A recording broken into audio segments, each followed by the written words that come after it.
Hey, my sweeties. Welcome to today's episode of Afternoon Tea Time. Today I want to talk about ways to live your best mother life.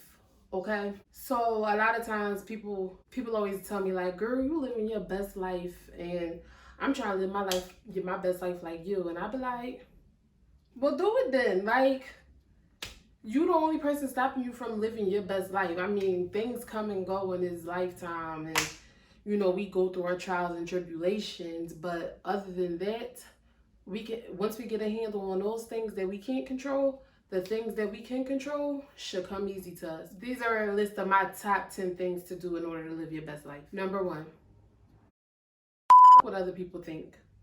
Um, you're living your life for yourself. You're not living your life for nobody else.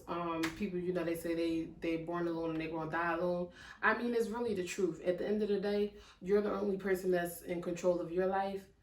And if you always worried about what somebody else is thinking about you, you will never be able to live the life that you want because you always fearing somebody criticizing you or gossiping about you. Man, it. Do what you want to do because at the end of the day, you're the only person living your life. Live in a moment. A lot of these things that I'm saying to y'all may seem cliche, but when people said it, they didn't just say it for no reason. Like, they meant it. Like, live in the moment. If you out with your girls or you out, just doing whatever you want to do, stop thinking about what tomorrow is bringing. Like, oh man, I gotta go to work tomorrow, so I can't enjoy myself, or oh, I gotta do this and that. No, right now, you're having fun, you partying, you enjoying yourself. Take that in. Don't let nobody come in and stop your fun.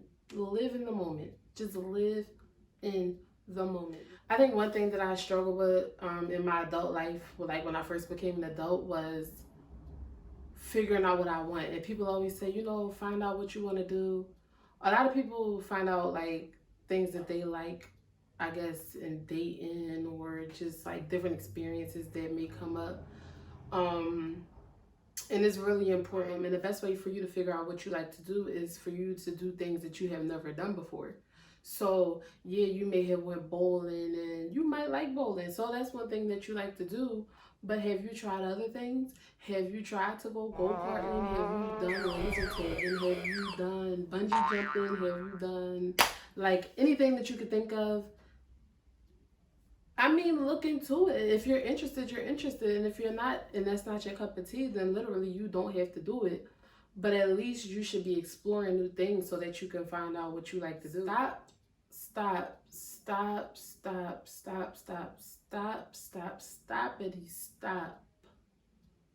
comparing yourself to others. And I can't sit here on no high horse and tell you to stop comparing yourselves to others because this has been the number one, when I say the number one struggle in my life. I have always struggled with comparing myself to others. Oh, she has this, I want that too. She got a big house, I want a big house too. She got a expensive car, I want an expensive car too. Oh, that's the type of relationship that I want. We have to stop comparing ourselves to others because we never know what other people are going through in their lives or what they had to go through to get what they got. And honestly, we are so busy looking at what other people have that we fail to realize what we have in our lives. And I know that is really like, whew, it's probably one of my most unattractive features to myself. Like, I think it's very unattractive for me to constantly compare myself to others because it takes the value off of me and places it on somebody else. And my favorite quote is, comparison is the thief of all joy. Because we're always looking to attain something instead of just appreciating what we have, it makes us miserable. That's why I've never been a fan of social media. Like, I'm on social media, but I've never been a fan of, like, I guess the psychology of social media and how I think that the portrayal of things that look good but aren't actually good is like resonating with, resonating with people. Like, we think everything that glitters ain't gold, and I like, still another cliche. Everything that glitters is not gold. And on social media, people can have a banging body, people can be on expensive trips in Dubai or Maldives, Fiji, wherever the places are that you want to go.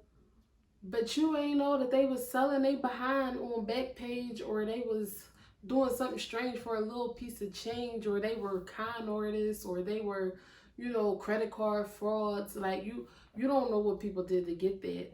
And even in comparing yourself to others, there is somebody else in your life who may be comparing themselves to you.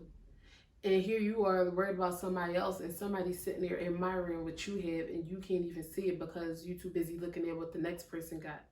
Love your life. Definitely one thing we gotta do is stop limiting ourselves. Stop telling yourself what you cannot do, and start adopting the attitude of what you can do. If we keep saying we can't, we don't really know what we can do, because we have put off so long for doing things that we should do.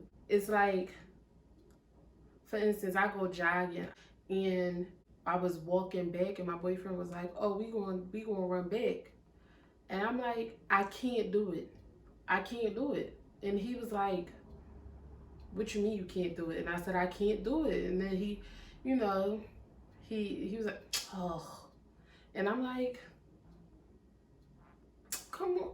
But then I thought about it, like, I probably could have run a little bit back. I thought I was tired, but I don't know if I could push myself past that tiredness, because I told myself that I can't do it. So instead, I mean, he ran, he left me. He left me, okay? Um, and that was embarrassing. But in hindsight, it's like, he did that to push me, because after he ran off and left me, I ain't have no choice but to run behind him. And guess what? I caught up. I could do it. I breathed through it. My lungs was healthy. You know what I'm saying? Like, I did it. But I told myself that I can't. And then I proved myself wrong. And he proved me wrong about myself.